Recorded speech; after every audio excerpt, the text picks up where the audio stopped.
नमस्कार, स्वदेश न्यूज देख रहे हैं आप। मैं हूं आपके साथ ऋषभ सोनी और लेकर आया हूं हमारा खास कार्यक्रम अग्निपथ।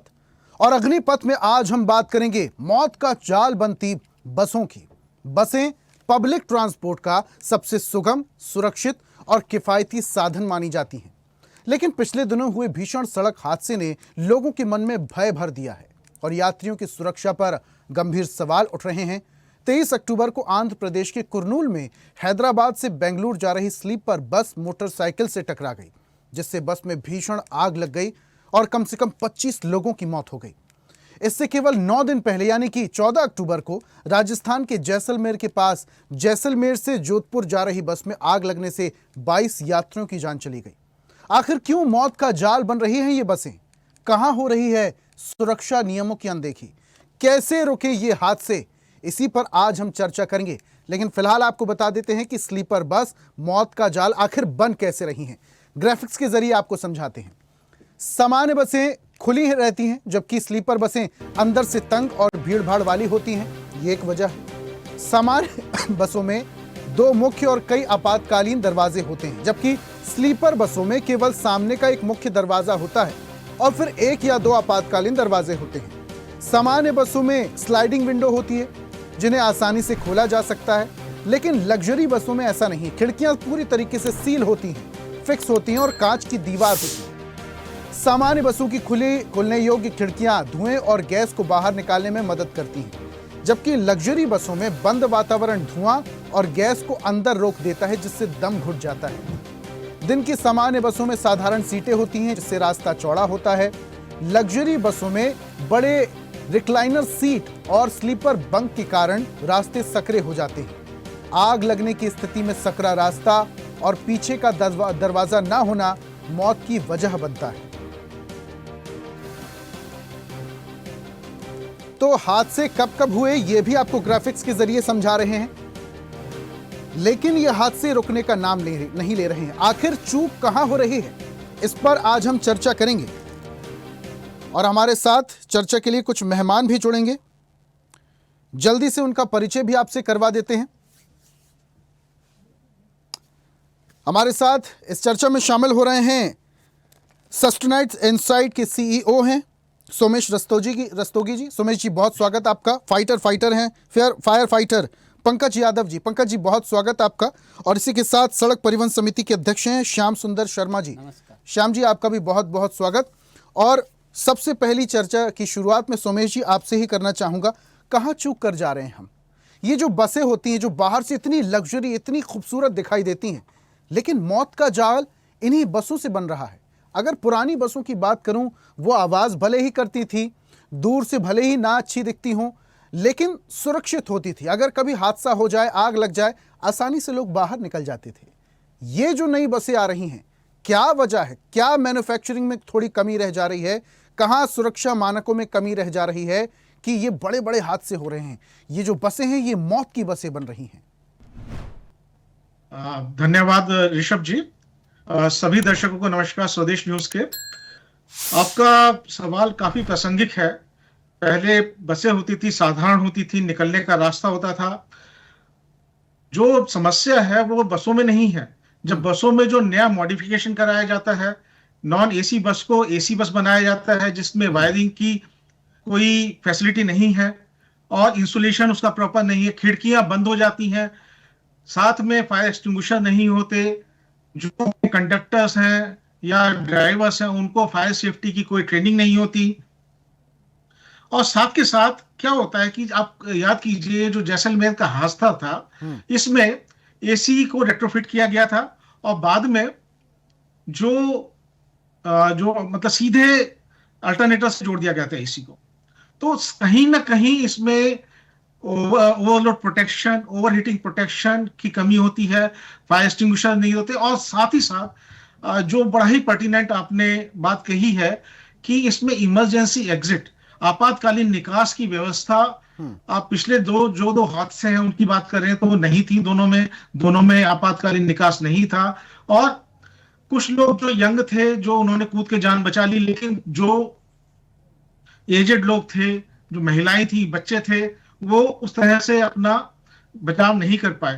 तो दूसरी समस्या यह भी है कि जो एक बस थी 5 दिन पहले उसे परमिट मिला था, और किसी तरह से कहीं ना कहीं जो एग्जीक्यूशन है, जो हमारा आरटीओ डिपार्टमेंट है, उनसे भी चूक हुई है कि ऐसी बसों को जो कि रेट्रोफिट हुई हैं उनमें हम्म। फायर की पूरी व्यवस्था है कि नहीं है, उन्होंने चेक नहीं किया। इसका पूरा एक मानक है AIS 058, जो कि नहीं, 052, जो फॉलो नहीं होता। तो समस्या सभी जगह है, और इसके डेफिनेटली सिफारिशों पे मैं बाद में आऊंगा। तो समस्या तो है। तो यहाँ पर ये जो मानक हैं इनकी अनदेखी हो रही है, एक बड़ी लापरवाही भी है, क्योंकि सीधा सीधा लोगों की जी जान से खिलवाड़ करने जैसा ही हो गया है। और अभी तो 2 ये हादसे हैं, लेकिन ये हादसों की संख्या जो है आने वाले वक्त में और ज्यादा बढ़ सकती है अगर अभी ध्यान न दिया हुआ। ठीक है, आऊंगा वापस से आपके पास। श्याम जी का मैं जरा रुक कर जी लेता हूँ। श्याम जी, जिस तरीके से सोमेश जी कह रहे हैं कि मानकों की अनदेखी तो की जा रही है, ये जो बसें अब मैन्युफैक्चर हो रही हैं इसमें कमियां तो हैं, अगर कमियां ना होती तो ये बड़े हादसे ना होते। कमियां तो हैं, डिफॉल्ट तो है, लेकिन जब ये मैन्युफैक्चरिंग होती है तो बहुत सारे मानकों से होकर गुजरती हैं ये बसें और तमाम चीज़ें। तो क्या सरकारी तंत्र जो निगरानी रख रहा है, जो मैन्युफैक्चरिंग को मानकों को मंजूरी देता है, वो ढीला है, वहाँ पर अनदेखी हो रही है, इसलिए ये हादसे हो रहे हैं? देखो, आपने जो प्रश्न किया और जनहित में किया, सबसे पहले इसके लिए मतलब स्वदेश न्यूज को बहुत बहुत धन्यवाद, आभार, हृदय से आभार। मामला व्यवस्था के दोष का है। मोटर व्हीकल एक्ट के प्रावधानों के तहत जो बसों का निर्माण होता है, जो निर्माण एजेंसी है उसको भी अधिकृत आदेश निर्देश जारी हैं कि किस दूरी से एक बस का मैन्युफैक्चरिंग हो। जैसे मेरे अभी पूर्व वक्ता ने भी बताया कि मैन्युफैक्चरिंग में कहीं ना कहीं दोष है।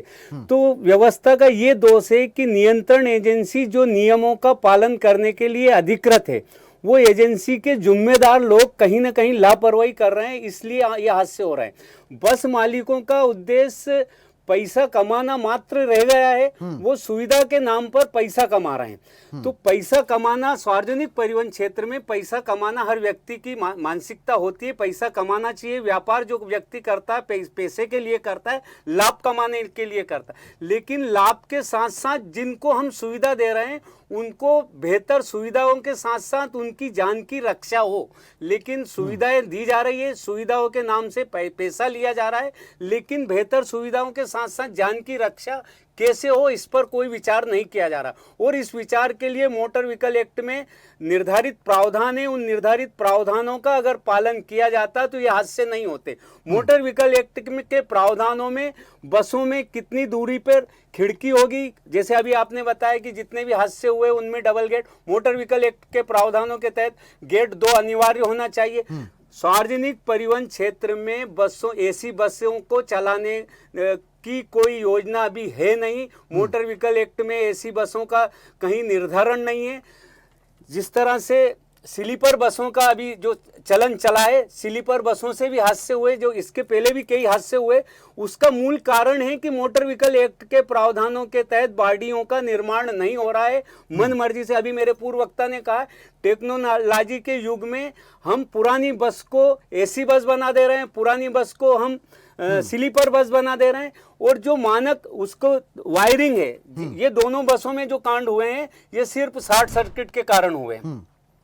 अब शॉर्ट सर्किट जो हुआ ये क्यों हुआ? कहीं ना कहीं मिसअंडरस्टैंडिंग हुई।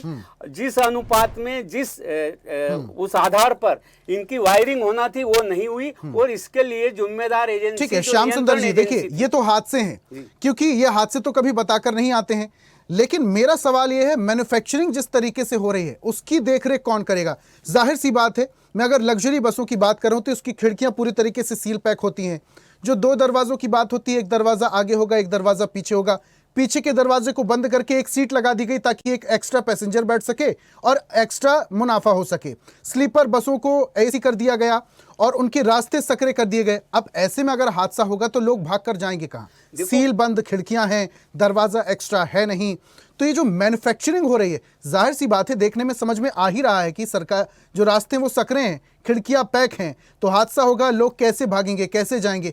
इसकी देखरेख कौन करेगा? इसके देखरेख करने के लिए नियंत्रण एजेंसी परिवहन विभाग है, और परिवहन विभाग जिले से लेकर राष्ट्रीय स्तर पर है। मोटर व्हीकल एक्ट में प्रावधान है। मैं कह रहा हूं इन हादसों के जिम्मेदार जो है मुख्य रूप से जो प्रदेश स्तर पर ट्रांसपोर्ट कमिश्नर बैठा हुआ है, प्रदेश स्तर पर, जिले स्तर पर आरटीओ बैठे हुए हैं। इन बसों को जब ये बस रोड पे आती है, इसके पहले विधिवत इनका पंजीयन होता है, बॉडी निर्माण होती है। बॉडी निर्माण के बाद वाहन का फिटनेस प्रमाण पत्र जारी किया जाता है। वाहन में मोटर व्हीकल एक्ट के तहत अग्नि मतलब इसको रोकने के लिए विधिवत एक सिलेंडर रखा जाना चाहिए। लेकिन आप पूरे प्रदेश में नहीं, मैं देश की बात कर रहा हूं, देश की हर मोटरों को आप चेक कर ले, कहीं भी मोटर व्हीकल एक्ट के प्रावधानों के तहत एक भी बस का निर्धारण नहीं किया गया।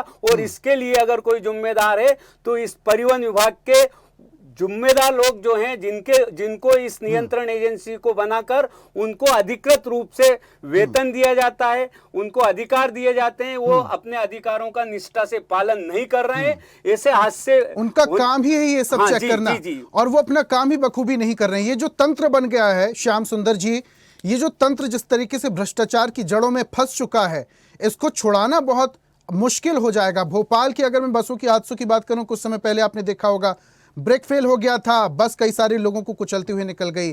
स्कूल की जो वैन होती हैं उसमें कई बार फिटनेस चेक ही नहीं होती है। यातायात सिपाही चौराहों पर खड़े होते हैं चालान काटने के लिए, और कई बार तो ऐसे किस्से आ जाते हैं कि 100-200 रुपए लेन देन होने के बाद लोगों को छोड़ दिया गया। ना उनके पास हेलमेट था, ना लाइसेंस था, और ना ही इंश्योरेंस के कागज, कुछ भी नहीं था। 100-200 रुपए लेन देन को लेकर वो आगे बढ़ जाते हैं। ये चीजें आती हैं सामने। ड्यूटी आपकी है बखूबी, अगर सरकारी तंत्र और एक एक सिपाही अपनी ड्यूटी बखूबी तरीके से करने लगे तो ये हादसों में 90% की गिरावट आ सकती है। फायर फाइटर हमारे साथ जुड़े हुए हैं, पंकज जी का मैं रुख कर लेता हूं। पंकज जी, अक्सर आपने हादसे देखे होंगे, बड़े बड़े वाहनों में हादसे होते हैं, आग लग जाती है, ब्रेक फेल हो जाता है, कई लोगों की मौत हो जाती है।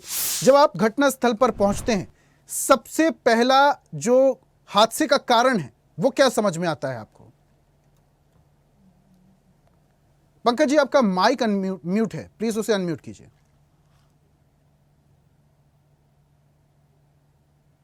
पहले तो मैं नमस्कार करना चाहूंगा सभी को, दर्शकों को, और धन्यवाद दूंगा स्वराज एक्सप्रेस न्यूज का, जिन्होंने मुझे यहाँ अवसर दिया बोलने का।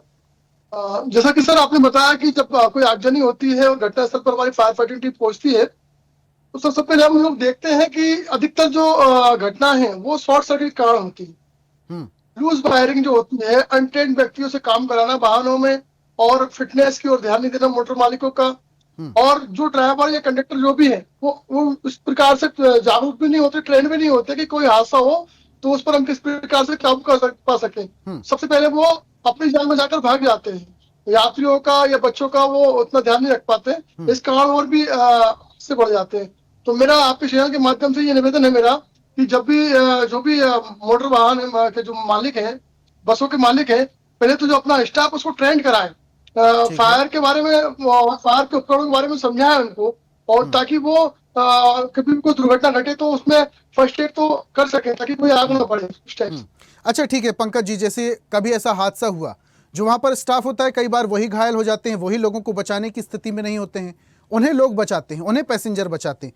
लेकिन पैसेंजर कैसे बचे, क्या मॉडिफिकेशन होना चाहिए? ये जो बसें अब नई वाली बन रही हैं, इसमें क्या खामियां आप देखते हैं कि इस वजह से हादसा हुआ, यहां पर लोग निकल सकते थे, क्या वहां पर बदलाव किया जाए? सर, इस समय प्रतिस्पर्धा का दौर है, एक दूसरे के कंपटीशन कर रहे हैं और सुरक्षा मापदंडों को बिल्कुल भी ध्यान रख रहे हैं। इसकी जिम्मेदारी बनती है जो परिवहन विभाग है वो एक कमेटी डिसाइड करे, फायर एंड सेफ्टी को लेकर भी किए, और उनके नॉर्म्स है उसको फॉलो कराए। जो भी ट्रांसपोर्टर है, जो बॉडी के जो निर्माण करता है, अपना बस बॉडी निर्माण करता है, उनको अनिवार्य कर दे, फायर का जो फायर सिस्टम लगना है उसको अनिवार्य कर दे। बिना कोई फायर सिस्टम के किसी भी बस का निर्माण नहीं किया जाएगा, और बस के अंदर फायर के एक्सटिंग्विशर मौजूद हो। जिस प्रकार से हम जब हवाई यात्रा करते हैं तो एयर होस्टेस आती है, वो हमें इमरजेंसी एग्जिट के बारे में, वहाँ के उपकरणों के बारे में, ऑक्सीजन मास्क के बारे में बताते हैं। वैसे ही स्टाफ जब यात्रा स्टार्ट हो तो इमरजेंसी एग्जिट के बारे में, वहाँ जो सुरक्षा संबंधी उपकरण है, फायर एक्सटिंग्विशर वगैरह है, जहाँ कांच तोड़ने के उपकरण लगे हुए हैं, उनके बारे में सारे जो पैसेंजर उनको पहले बताएं।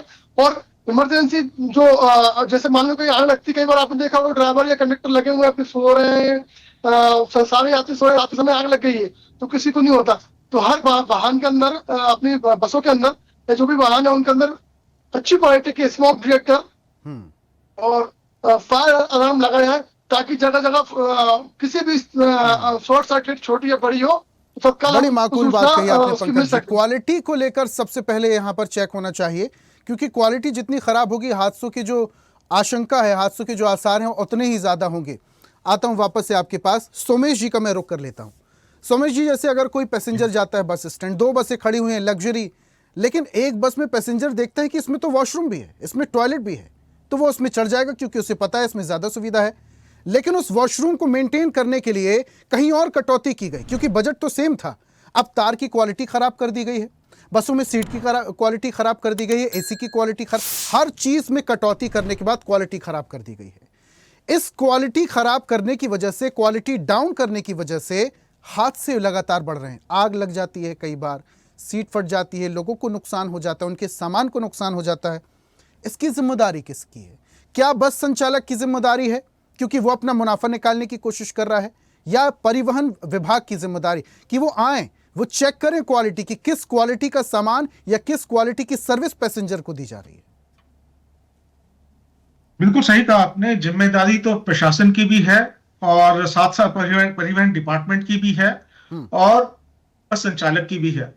बस संचालक देखते हैं कि मेरे 5 रुपए बच रहे हैं और घटिया क्वालिटी का तार लगाते हैं, और साथ ही साथ जो हमारे ड्राइवर लोग होते हैं या कंडक्टर होते हैं उनको कोई ट्रेनिंग नहीं होती, कोई स्मोक डिटेक्टर नहीं होता, शॉर्ट सर्किट हो जाता है। और सबसे खास बात क्या होती है कि इमरजेंसी एग्जिट पे, जैसे आपने बताया, एक या 2 सीट लगा दी जाती हैं। तो इस तरह की चीजें, ठीक है, अगर संचालक, पहले तो संचालक को नहीं करना चाहिए, अगर कर रहा है तो जो बॉडी शॉप्स हैं जो ये बस मैन्युफैक्चर कर रही हैं, इनके ऊपर परिवहन डिपार्टमेंट का या किसी अन्य डिपार्टमेंट का कुछ चेक होना चाहिए कि भाई ये जो चीज है ये पैसेंजर की सेफ्टी को कंप्रोमाइज कर सकती है, तो ऐसा नहीं होना चाहिए। तीसरी चीज क्या है कि जो ईंधन का जो रिसाव है, जैसे एक तो आपातकालीन दरवाजा है या ईंधन का रिसाव है, एक तो स्मोक डिटेक्टर हो गया, दूसरा है ईंधन का रिसाव। ईंधन का रिसाव जो अभी घटना हुई थी कुरनूल वाली, मोटरसाइकिल से टकराई थी गाड़ी और ईंधन का रिसाव हुआ था और आग लगी थी। इस केस में स्मोक डिटेक्टर ठीक है काम करे, लेकिन उतना स्मोक डिटेक्टर पे अगर हम विश्वास रखेंगे तो हमें उतना टाइम नहीं मिलेगा। इसके लिए हमारे पास कुछ ऐसे डिटेक्टर्स भी होने चाहिए जो बस में लगने चाहिए, जिससे पता चले हाँ ईंधन में रिसाव हो गया है, जिससे गाड़ी को जो चला रहा है, ड्राइवर चला रहा है, उसको पता चल जाए। तीसरी चीज जो प्रशासनिक उदासीनता है, 2-2 रुपए 100-100 रुपए लेकर लोगों को छोड़ दिया जाता है, लाइसेंस नहीं होता है और ड्राइवर ने जूते भी नहीं पहने होते हैं। इस तरह की चीजों पे भी कहीं ना कहीं शासन को देखना पड़ेगा कि कैसे उसको कंट्रोल किया जाए। और एक मजेदार चीज और है कि जो जितनी बसें मैंने देखा, जितना मैंने अध्ययन किया, कि ज्यादातर बसें जो होती हैं ये लॉन्ग रूट की बसें होती हैं, जिसमें कई बार जो ड्राइवर्स होते हैं वो फैटिग्ड होते हैं, थके हुए होते हैं, और उनको मतलब कई बार तेज रफ्तार में चले जाते हैं, कई बार उनके ब्रेक नहीं लगते हैं, तो उससे भी हादसे होने की संभावना बढ़ जाती है। तो इसमें भी ध्यान देने की जरूरत है। ठीक है, लास्ट कमेंट में श्याम जी का मैं ले लेता हूं। श्याम जी, ये सवाल बड़ा महत्वपूर्ण है और ये सवाल मेरे दर्शकों के लिए भी है, क्योंकि जब बस की सर्विस वो ले रहे हैं, बहुत सारे लोगों को यह भी नहीं पता कि वो एक माचिस की डिब्बी खरीद रहे हैं तो टैक्स पहले दे चुके हैं। बहुत सारे लोगों को नहीं पता कि वो बस में बैठ रहे हैं तो उसका टैक्स वो दे रहे हैं अलग से। ये उनका अधिकार है बस के बारे में जानने का, उसकी क्वालिटी जानने का। ना सिर्फ विभाग का, पूरी जिम्मेदारी सरकारी तंत्र को नहीं थोपनी चाहिए, कुछ तो जिम्मेदारी जनता की भी होना चाहिए, कुछ तो जागरूकता जनता में भी होना चाहिए। जनता को क्या मैसेज, कैसे लोग संभलें, कैसे लोग जाने और कैसे अपने अधिकारों का पालन करें, कैसे अपने अधिकारों का इस्तेमाल करें?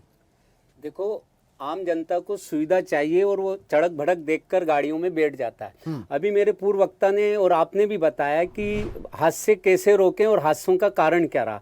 हादसों का कारण जो है व्यवस्था के दोष को सुचारू रूप से संचालित दूर नहीं किया जा रहा है। मोटर व्हीकल एक्ट में जो बॉडी निर्माण करता है उसको लाइसेंस दिया जाता है और अधिकृत व्यक्ति ही बॉडियों का निर्माण करेगा और उसके मापदंड सुनिश्चित हैं। लेकिन कुछ पैसों की बचत में मोटर मालिक बॉडी निर्माणकर्ता आपस में गठजोड़ होने के, तालमेल होने के कारण, और फिर वो परिवहन विभाग के जिम्मेदार अधिकारियों से मिल जाता है। इन तीनों के गठजोड़ के कारण आम जनता का शोषण हो रहा है। मोटर व्हीकल एक्ट का विधिवत पालन किया जाए, जिम्मेदार अपने कर्तव्य निष्ठा का पालन करें, तो निश्चित रूप से ये हादसे ऑटोमेटिक रुक जाएंगे। नियम बने हुए हैं, लेकिन नियमों का पालन होना चाहिए। नियमों का पालन नहीं हो रहा है। सब अपनी अपनी सुविधा देख रहे हैं। अब पैसा कमाने का, आधुनिकता के युग में, प्रतिस्पर्धा के युग में, भागम भाग के युग में आदमी पैसे के पीछे भाग रहा है। पैसे के पीछे जान के साथ धोखाधड़ी हो रही है, लापरवाही हो रही है। जब भी ऐसे हादसे हों तो नीचे के स्तर पर नहीं, उच्च स्तर पर दंडित किया जाने का प्रावधान रहे, तो निश्चित रूप से व्यवस्था में सुधार होगा। सरकार ने जो नियम बनाए उन नियमों का पालन होगा तो ये हादसे ऑटोमेटिक रुक जाएंगे। लेकिन नियमों का पालन तब होगा जिनको नियमों के पालन की जिम्मेदारी दी गई है वो अपने कर्तव्य निष्ठा से पालन करें, गठजोड़ नहीं रखें, व्यक्तिगत हित लाभ को नजरअंदाज करें। सिर्फ अपना लाभ ना देखकर पूरे मानव समाज का अगर लाभ देखने लगेंगे और सरकारी तंत्र में जितने लोग काम कर रहे हैं वो अपनी जिम्मेदारी संभालने लगेंगे, तो मुझे नहीं लगता कि इतने बड़े बड़े हादसे होंगे। और इसी के साथ जनता की भी जवाबदारी बनती है। अगर आप अपने बच्चे को स्कूल वैन में बैठा देते हैं तो ये आपकी जिम्मेदारी सिर्फ यहाँ पर इतिश्री ना हो, आपकी जवाबदारी ये भी कि उस बस के बारे में, उस वैन के बारे में आपको पुख्ता जानकारी हो कि फिटनेस क्या है, कब फिटनेस कराई गई थी, कब पीयूसी चेक कराया गया था। इस पूरी जानकारी लेना भी आपकी जिम्मेदारी है, तब हादसों में रोक लग पाएगी। तो लोगों की जागरूकता भी बहुत ज्यादा जरूरी है। आप तीनों मेहमानों का हमारे साथ जुड़ने के लिए बहुत शुक्रिया, चर्चा में शामिल होने के लिए, अपने तर्क रखने के लिए बहुत बहुत शुक्रिया। और आज अग्निपथ में हम बात कर रहे थे मौत का जाल बनती बसों की। ये बसें सड़कों पर धड़ल्ले से दौड़ती तो हैं, बाहर से चमचमाती दिखाई देती हैं, लेकिन अंदर से उतनी ही खतरनाक है, क्योंकि एक बार आग लग जाए तो पैसेंजर अंदर फंस जाता है और दम घुटने से कई बार लोगों की मौत भी हो जाती है। ऐसे मामले कई सामने आ चुके हैं। लेकिन जिम्मेदारी परिवहन विभाग की है, जिम्मेदारी आपकी भी है। जिम्मेदारी आपको निभानी होगी और तमाम तरीके के पैमानों को खुद देखकर मूल्यांकन करना होगा, तब ये बड़े हादसे रुक पाएंगे। आज की खास पेशकश में फिलहाल इतना ही। देखते रहिए स्वदेश न्यूज, सबसे पहले देश। और ऐसी ही ताजा खबरों के लिए लाइक, फॉलो और यूट्यूब पर सब्सक्राइब कर बेल आइकन जरूर दबाइए। और हर अपडेट के लिए विजिट कीजिए स्वदेशलाइव.com।